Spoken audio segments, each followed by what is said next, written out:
100% additional tariff? Is this bluster or the end of our economic relationship? Well, I'll say this. I introduced legislation that I call Unearth America's Future Act. It's legislation based off the CHIPS and Science Act to bring processing and refining of critical minerals and rare earth elements here to the United States of America. This is a major component of our supply chain, and yet we ceded all the ground to China, and we're very dependent on them. And so Donald Trump's approach isn't going to totally get us out of it. The wild, chaotic, erratic tariffs that just react to everything. We had 55 tariff announcements in 100 days, which are also causing our prices to just rise on everyday goods, including groceries, which is also why I wrote a bill called No Tariffs on Groceries Act. So I'd really like for us to consider my legislation on critical minerals. I think it's a good opportunity and a good time, even though I'm in the minority party, for us to do and get back to real industrial policy. It's interesting that you mention critical minerals. Rare earths are such an important part of the story today. This is, of course, what prompted President Trump's response to China. One of the stocks today that actually rallied, one of the biggest gainers on Wall Street, was a company called MP Materials, which the Pentagon, the government, recently took a stake in the name of national security. Congresswoman, do we need more deals like this? Well, I don't trade stock, and I never have as an elected official. But I would no, in terms of a government stake in these companies, I mean. Look, public-private partnerships have got some opportunity for us, and certainly as someone who served as chief of staff on the U.S. Auto Rescue, we did take a stake in these companies during their downturn, and we didn't control the day-to-day management of them. When I look at big tech and big AI companies, there's questions around why, particularly for artificial intelligence, some of the big dogs in the room haven't gone public. And there's also public goods that get utilized. We're going to start seeing larger fights over data centers. There's obviously a lot of money surrounding that. Here in Michigan, our hydropower capabilities are going to come into question.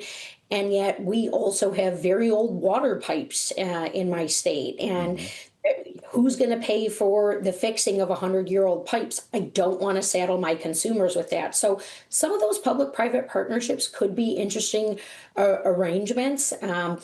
I certainly support loan guarantees and tax credits and the like, and a reawakening of American industry in places where we've ceded ground to China. In the rare earth space, 95%, is being sent over there in some cases. The processing and refining that's taking place over there, that's inexcusable. We've got people who want to access those jobs and to have lower cost, and we shouldn't be wholly reliant on China. Congresswoman, let's talk shutdown for a moment. We're 10 days in. The House is not in session, though I know a lot of lawmakers have chosen to stay here, I guess, presumably in case there's something about to happen. I'm sure you have very serious thoughts about this. It's also worth noting that you're running for Senate, and that's where this story lies at the moment. Would you consider, as a Democrat, if you were in the Senate now, if you actually win this election, would this be a time to join the other three Democrats in voting to reopen the government?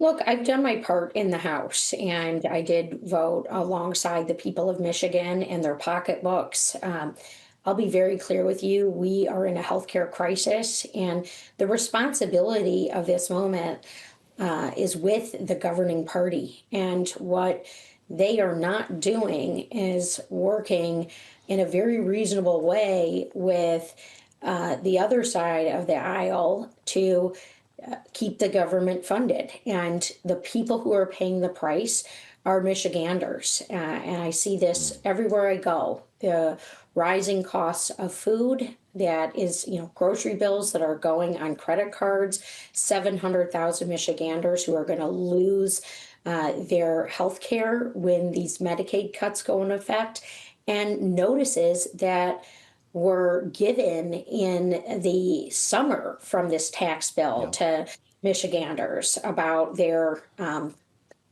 health care coverage and their benefits. And look, it's not acceptable. People can't afford more.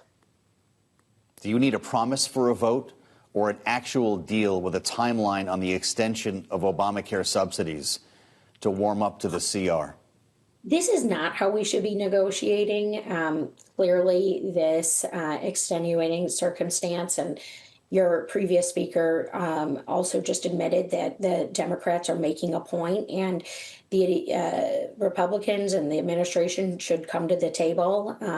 This is how budgets were passed for the last 4 years, and we do need to be protecting the pocketbooks of Americans. I feel very strongly about what's happening in Michigan right now. We've got rising unemployment, and I will tell you, as a senator, I will always cut the best deal for Michigan. Mike Rogers, who I'm running against, he wants to rubber stamp Donald Trump. I want to rubber stamp my state and get Michigan what they deserve. The Office of Personnel Management says that Michigan has just over 27,405, in fact, civilian federal employees. When you hear thousands of layoffs, permanent layoffs, Congresswoman, what does this mean for Michigan? Are you getting any contact from the administration on this? Well, I have a very close relationship with the American Federal Workers Union, AFGE, and I will tell you that I am taking my cues from them, because these illegal firings, they said, will be met with lawsuits. And I can't for the life of me understand why firing 200,000 people, not lowering our debt as a result of that, is a bragging point for this administration. Is that the number you're hearing? Is it 200,000 people, Congresswoman? That's who's been fired thus far. I understand. Yeah, under Doge, and that's been their bragging point. And now what we are seeing are potentially more layoffs. And I am hearing from federal employees, and they want their pocketbook protected. They certainly take a lot of pride in their work. We know that very well here in Michigan. A lot of folks take pride in the making and production and agricultural sector that we have here in this state. And it's another reason why I'm putting up my hand to run for United States Senate in this moment, because frankly, the dignity of work for Michiganders needs to be restored at the lawmaking table.